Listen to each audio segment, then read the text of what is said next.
up, I'm going to show you a couple of things that aren't documented in any of the other videos that'll show some of the more advanced capabilities of the tools.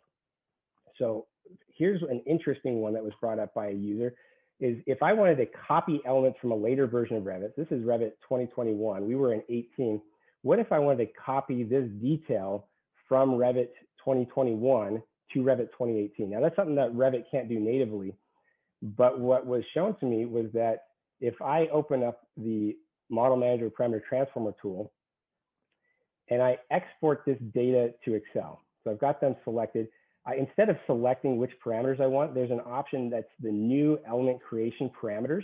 That's the parameter data that Revit would need to recreate these from scratch. I'm just going to use the CSV option just to show that this works in whether it's a text file or an Excel file, it all works the same.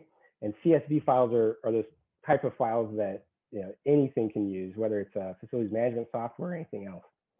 So it's going to open up that export to Excel, and in Excel, it shows me all of the data that Revit would need to create that from scratch. But here's the trick.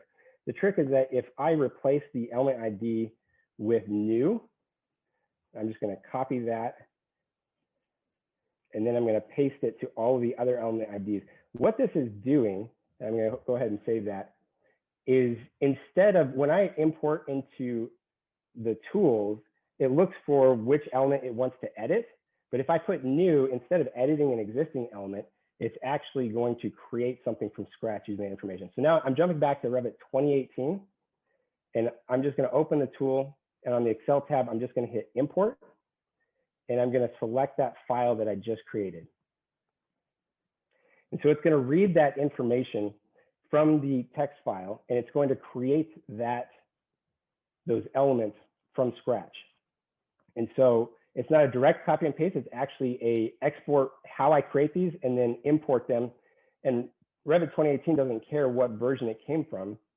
Now you will notice if you compare, there are some dependent dimensions that didn't come through. So there are some element types, specifically things that are dependent on other things that can't be created yet in the tool. Now, most of us don't spend time every day converting stuff from a later version of Revit to an earlier version of Revit, but it's interesting to demonstrate this capability because there are a lot of applications that you could do this art. For example, if I had an Excel file with all of my room properties and requirements, and I wanted to create, maybe it's shaded regions or it's rooms or walls in Revit, I could actually just generate those instructions in Excel and have those brought into Revit as new elements. Or if I had a web application that could write to CSV, or a facilities management program that could write to CSV, I could actually have that external program write data that I wanted to create from scratch or to modify existing elements in Revit. So lots of interesting applications there. So let's go ahead and look at one more example here. And this is in a floor plan, what I've got is I've got a whole bunch of mechanical equipment shown here in color. And next to each mechanical equipment, there's this hex tag. It looks like a tag. It's actually an electrical fixture. And this next tool I'm going to show you can create elements at the same locations as existing elements and transfer data at the same time. So these electrical fixtures, you'll see here, I've got the schedules on the right. I've got the electrical equipment connectors, and I've got the mechanical equipment. You can see that some of the data is already shared, and there's additional data that we would like to share that maybe isn't filled out yet. So I'll show you how that's created and how we would update that data. So again, this is the Model Manager Parameter Transformer tool. This time, what I'm going to do is I'm just going to use one of my presets called mechanical equipment, and you can create your own presets, or you could, like we saw before, select any categories. And on this Transform tab, what it shows is it shows you the location information for all of the things that are in your filter or in your selection, and allows me to specify anything else. In this case, let's do electrical equipment. And I'm just going to select, let's do a transformer, just a box, and hit add. And if I hit create elements at locations, now I could have assigned an offset, or I could have done, hey, put hangers along the path of whatever it is. Let me close this to show you what I did. So it's created all these new boxes at the location of each mechanical equipment. So that's the same process we did with the electrical equipment, although there are some other options in there where we can have it automatically create new types in the families and transfer some of the data at the same time. That's what we did with the electrical equipment. Now, if we wanted to match the rest of this data, I could go to the parameter linker.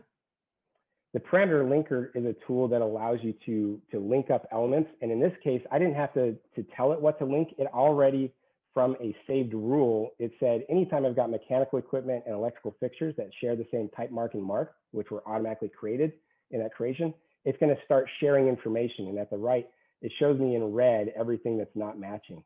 So the green, it knows that some of the stuff is already shared and it's matching, but there's some stuff that we'd want to make sure it matches. So I can just click update all parameters, and instantly what it's done, if we look at the schedule, which you can already see behind, is it transferred all of that data from the source to the destination. Now, you can't actually tell it to automatically transfer things as you're working. So you could have it, if you update one, it updates the other, and it works through links, except you can't write to a link, but you can write from a link. But there's a lot of flexibility in that tool. So really interesting things that you can do there. That's probably as far as we need to go today. I think I'm running close to time. But what I would say is that you'll definitely want to check out the videos. If you go to that documentation page, check out the videos for some of the more details on some of those tools and those features. And if you haven't downloaded it yet while we were talking, go to that download page and just click download, start using it so you can start saving time in Revit today.